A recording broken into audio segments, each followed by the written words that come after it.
quilt design is called the Fan Dance, and in it I've used the very traditional Dresden plate, but I've only used half the plate to make it look a little bit more like a fan.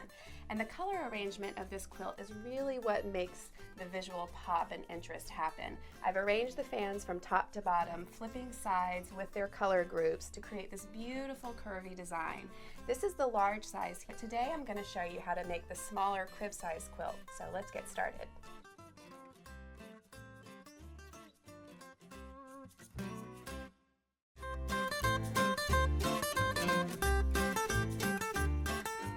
To gather your materials for the Fan Dance quilt, begin by printing out your instructions in PDF. For the background materials, you'll want to choose two different fabrics, one lighter, warm-toned fabric, and then a cool fabric that has a darker tone. You also need some backing fabric in the specified size and also some quilt batting. For the scraps or for the multicolored prints, you're going to use kind of two different categories of fabric, some warmer, lighter tones as well as some darker, cooler tones. And these are not going to have to be very big pieces because the Dresden plate is a very small template and you can actually use scraps from your stash.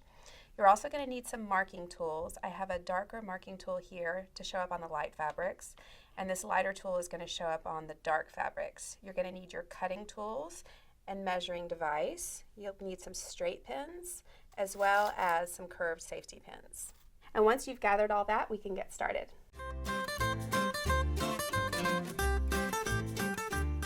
To begin cutting the materials for the Fan Dance quilt, I started with the background fabrics. Those are the vertical columns of color that are behind the Dresden plates. The large quilt uses a dark color down the center and lighter colors out to the sides. I'm actually going to put a light color down the center of the crib quilt and darker color on each side. So I cut that center column at 18.5 by 52, and I cut the side columns at 11 by 52. You'll need two of those. For the Dresden plates, you'll use this template that came with your PDF. These are the individual blades that we're going to cut out to create the fans. And I'm going to go ahead and layer up a few different prints at once to save some time. When you do this, you probably want to make sure your fabrics are nice and pressed before you begin. Let's do 3 at once.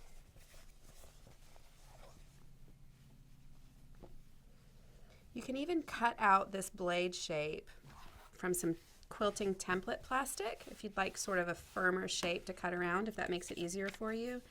I like to place it on the fabric and then use my quilting ruler right on top so I get a nice firm edge and so that the plate doesn't move. This keeps me from cutting through my paper template and gives me a nice firm edge to cut on.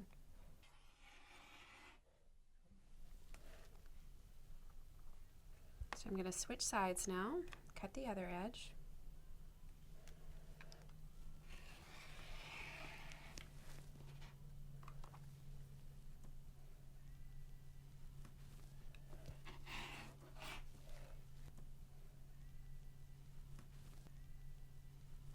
Okay, now I'm going to cut the little edge.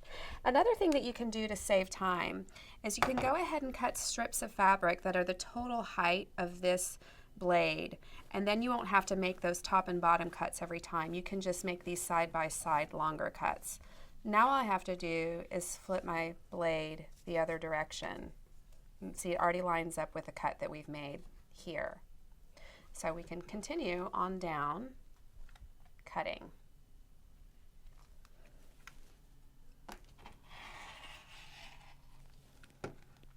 In fact, I'm just going to make these angled cuts first and go back and cut the top and bottom after.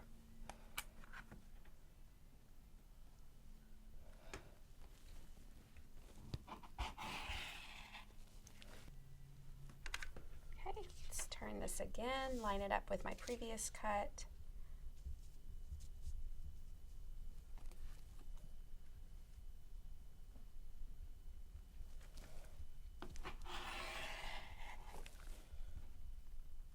I'm going to cut across the top here now. Several at once. And the bottom.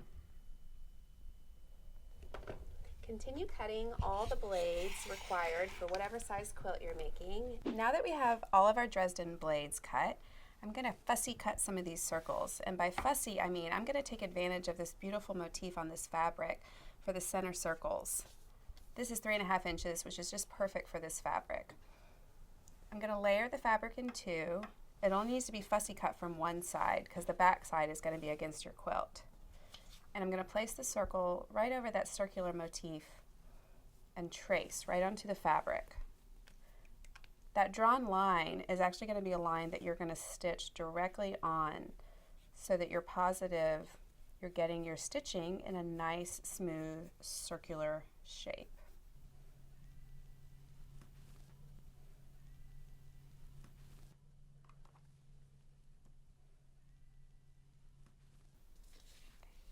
We're going to need 4 total of these finished circles, so I'm doing 4 pairs. I've got the fabric layered up here.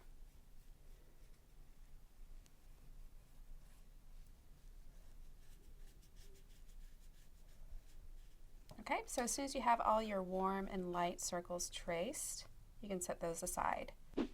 Before I cut these out from the fabric, I'm going to place a pin in the center to keep each one secure.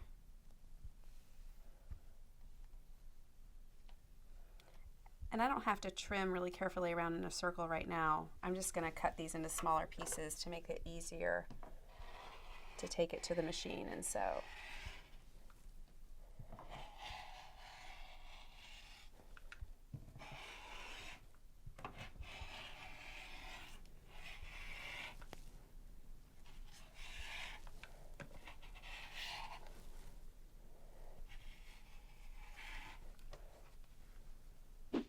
Now it's time for my favorite part, a little bit of fabric in my Janome Horizon Memory Craft 15,000. This baby is sweet, and you're going to see how simple piecing can be with these Dresden plates. We're going to chain piece, which means we're not going to break thread between every single piece. We're going to do one after the other. I've got my stack of cool blades sitting here, and I'm just going to start feeding them into the machine one at a time by folding in half, and I'm going to be sewing with a 1/4 inch seam allowance right across the top. I've got my O foot attached that has this 1/4 inch set marking over here, and I've also got the quilt stitch specific to 1/4 inch seaming selected over there. And we're ready to go. So as soon as that one is on its way out, I'm going to pick up the next one and fold it and send it underneath the foot as well to make a continuous chain of pieced blades. This really saves time by eliminating all the cutting and pulling out and setting aside, and it keeps all your pieces together.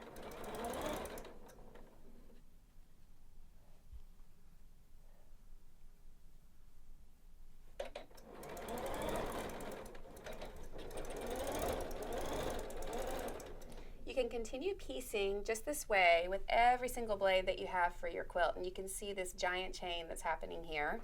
And once you have all those complete, we can move on to the next step. I've got this nice long chain of Dresden blades now, and I'm just going to snip them apart all the way down.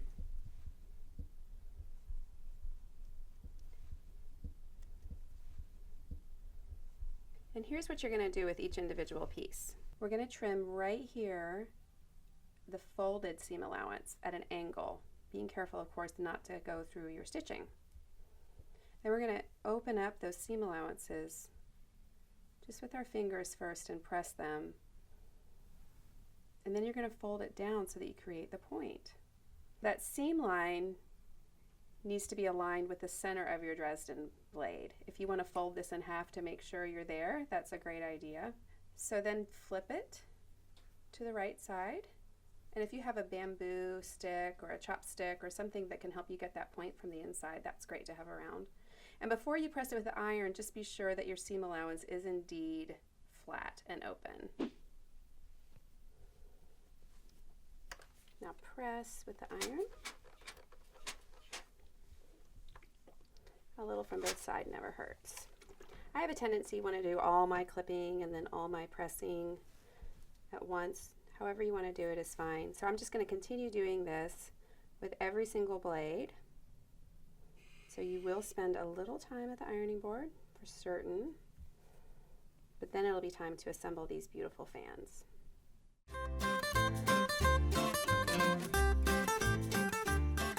Now that we have all these pretty pressed points on our Dresden blades, I can start selecting how I want them to be arranged in each fan. Each fan has 10 different blades. I've got all my cool darker shades here, which are going to be assembled together. And it's really just a matter of laying them out and seeing what looks pretty next to each other. I've already got this fabric here, so I'm going to kick that guy out and start arranging them. It's just a sort of balanced color, balanced light and dark.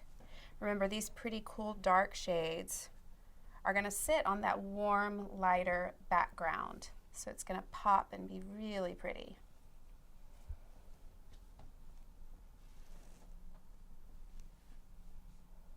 Let's see, I think I want something just a little darker over here.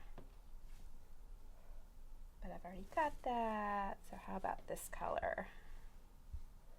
That looks pretty. And maybe something a little bit more blue-green. So just keep rearranging until you have 10 that you really like. And then what I like to do is go ahead and do that with all my fans. Whatever number of fans you have specified depending on what size quilt that you're making. And then I stack from left to right so that once I'm at the machine, I've got my pieces in order so that they don't get their arrangement mixed up when I start sewing. Okay, so let's sew these together and see how beautiful they're going to be. Now remember, you had the far left blade on top, so that's going to be at the left, and then the next one's going to be right beside it. We're going to put right sides together and just sew 1/4 inch seams down this right edge here. And I still have my 1/4 inch foot on, and the machine is set at the quilt 1/4 inch setting.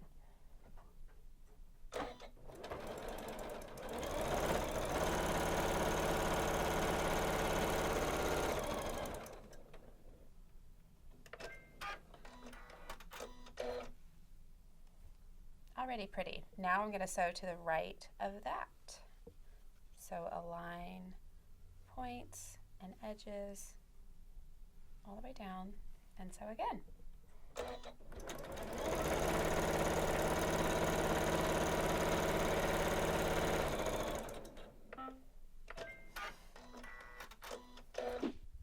Okay, that was blade number 10 on this fan. Look how beautiful that is. Once each of the fans is complete, you can flip them over, taking them to the ironing board, and press all in one direction. If you really want to press those seams open, that's fine. I think that's a little bit fussy. So just press them all in one direction if you find that easier. And now I'm going to prep my circles. These are the center of each of the fans.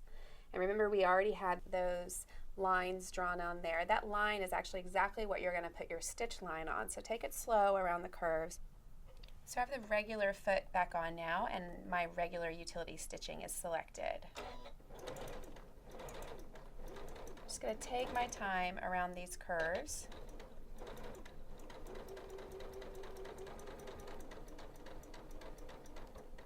Actually, the shorter stitch length that you have, the smoother your curve will be in sewing.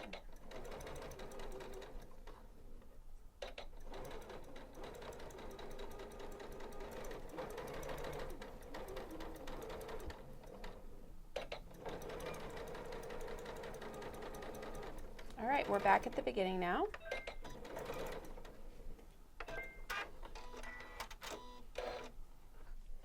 Let me show you how to trim out this circle to get it ready to flip through the right side. I'm just going to cut at about a 1/4 inch seam allowance all the way around.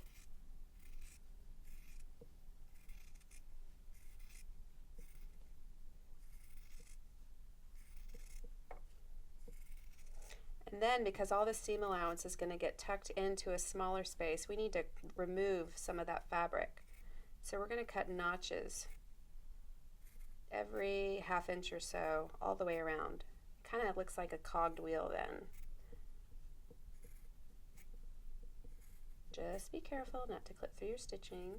Now you might be wondering how we're going to flip something through to the right side that's been sewn all the way around, but remember only one side of the circle is going to show from the outside of the quilt. So first, locate the side that you don't want to show, and remember we fussy cut this pretty little circle right here. The back, not so much. You can see it's a little bit off center. It just happens to be a little close in this case. So whatever is going to be the hidden circle, that's the one you want to clip, and you want to separate these first so your front circle is safe. And we're just going to put a snip in there. So we've created a hole that we can push the right side through, and we can turn the whole thing right side out then.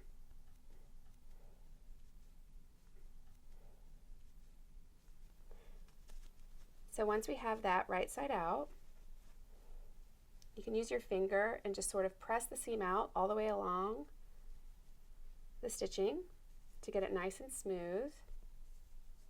And then take it to the ironing board and press it really neatly, and then both your blades and your circles are ready to move on to the next step. Well, we've worked with the small pieces of this quilt for long enough. Now it's time to work on this bigger background fabric. I already have it cut to the specified size for the crib quilt, and now it's time to mark it to make the placement of those Dresden blades really simple for the final assembly of the top.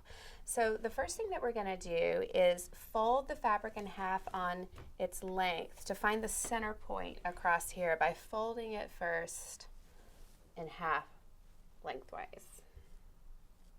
So this center fold here, you want to just mark with a darker marker.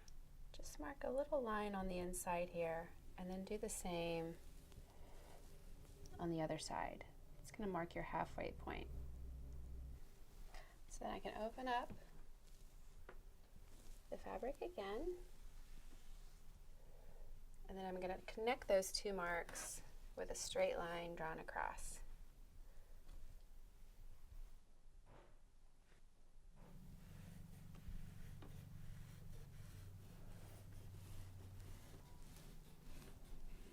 Now that I've got the center line drawn, I can draw another to the left 15 3/4 inches away and one to the right 15 3/4 inches away. And that measurement, 15 3/4, is somewhat loose. It could be anywhere between 15 3/4 to 16 inches that you'll need. Let me do it over here as well.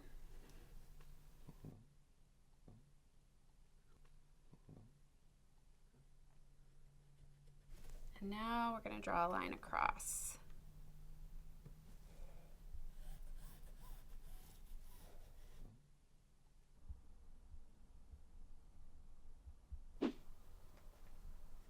Okay, now the reason I mentioned this measurement of 15 3/4 to 16 inches being a little bit loose is because the size of everyone's Dresdens is going to vary just ever so slightly, just because we all sew a little bit deeper or a little bit more narrow seam allowances. This center line that's drawn here is going to mark the center of your Dresden. There's 5 points on one side and 5 points on the other. So that's going to help you place and center your Dresdens across the whole entire quilt. And you can see too that I've already got a line drawn here on these side columns. This one is going to be placed down on the next center line. And the goal is that once each of the Dresdens is placed on their center lines, is that we have a little bit of room here between. You don't want them to be touching like that, because then once we sew the seam together, they're going to be overlapping. We want those points to meet as well as we can.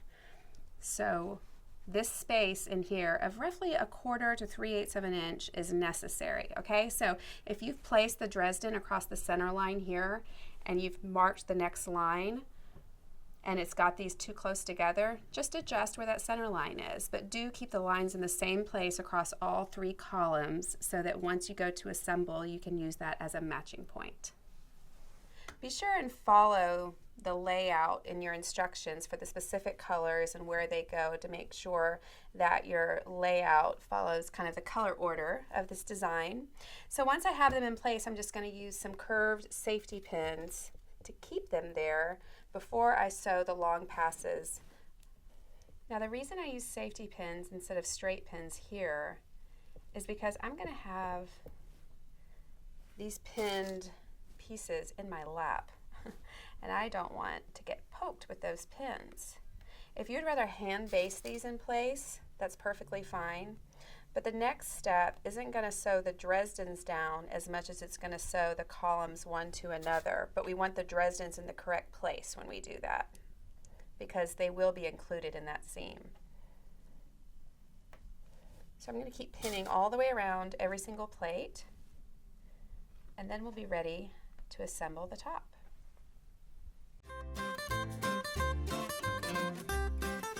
I have all my Dresden fans safety pinned into position here. If you're more comfortable also securing their position by first machine basting them on each of the columns before we go on to including them in the seam with the columns, feel free to do that now.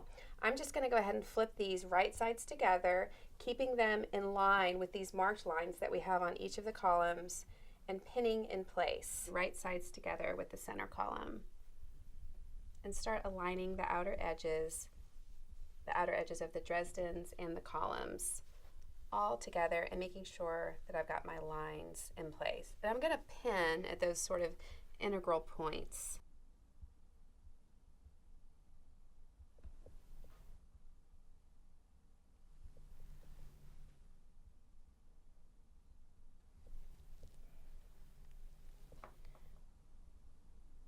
You can see here actually the way that these two Dresdens have overlapped each other. Our seam line should be coming right where they point and intersect. So that's looking pretty good right there. I'm going to pin to make sure they stay that way. And again, the inside edge of this Dresden, matching the marked lines. All these are points to make sure that all the edges are where they need to be and our Dresdens are in place well. And just make sure you have the edge of that Dresden up at the edge of the columns. Okay, and then I'm going to head down the other direction of this pass and check all my points here as well. Okay, making sure this edge of this blade is up against the edge of the column. Pin that in place. And then here's the overlap of two different blades again. And that's looking pretty good. It looks like a 1/4 inch seam is going to come right where they intersect. So I'm going to pin to keep those in place and then continue pinning. Then we'll be ready to sew. I'm going to sew 1/4 inch seams now along this long pass, which includes the Dresden blades.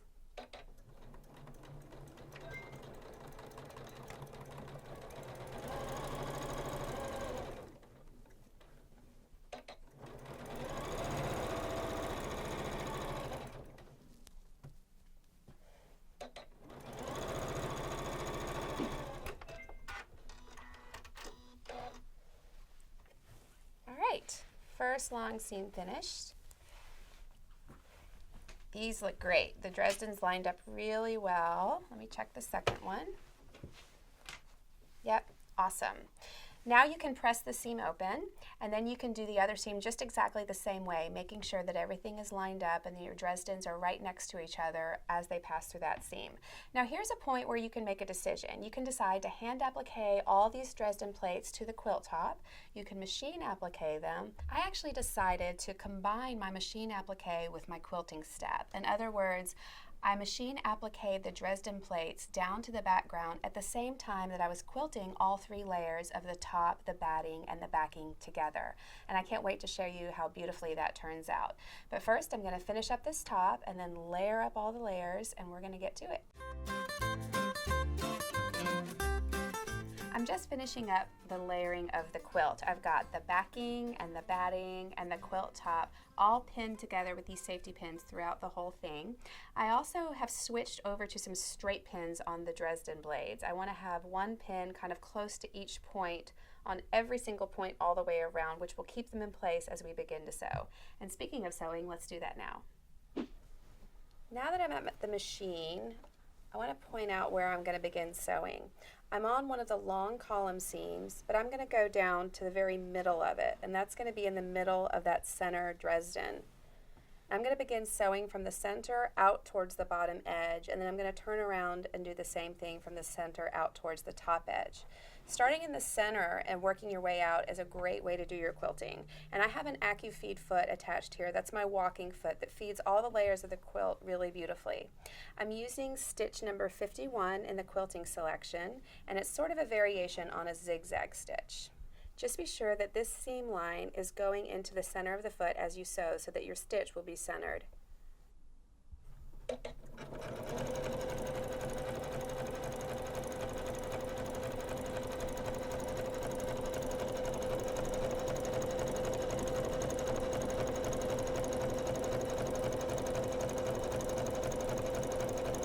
Okay, that looks beautiful. Now I'm going to flip the quilt around and sew from the center to the other edge, just the way that I did this one. I'm going to begin this stitch line exactly where I began the other one here in the center, and I want to put it pretty close to that one so that I can tie the loose ends of each seam together.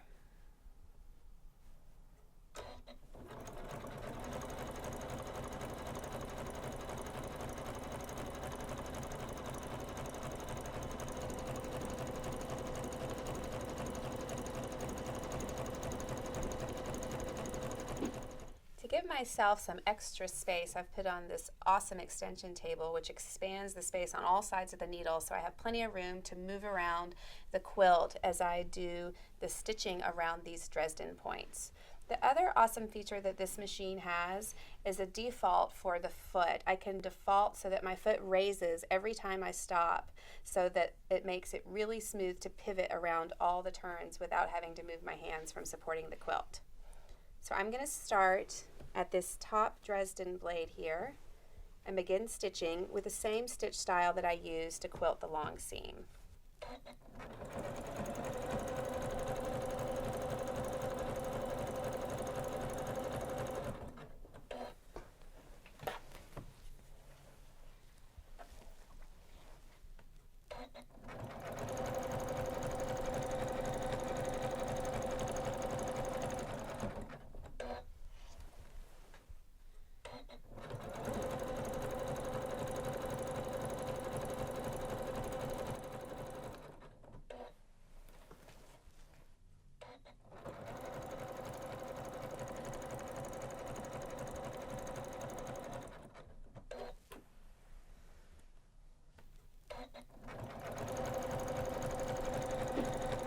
I really loved combining the machine applique step with the quilting step on this project. Not only was it a time saver, but it was really easy with this awesome machine.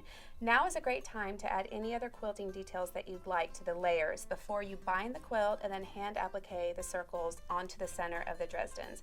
In fact, speaking of quilting vignettes, I chose a gorgeous vignette that's already preloaded in the Janome 15,000 to put in the center of the large quilt, and I think I'm going to try out some of those on the small quilt. I hope you enjoyed this project.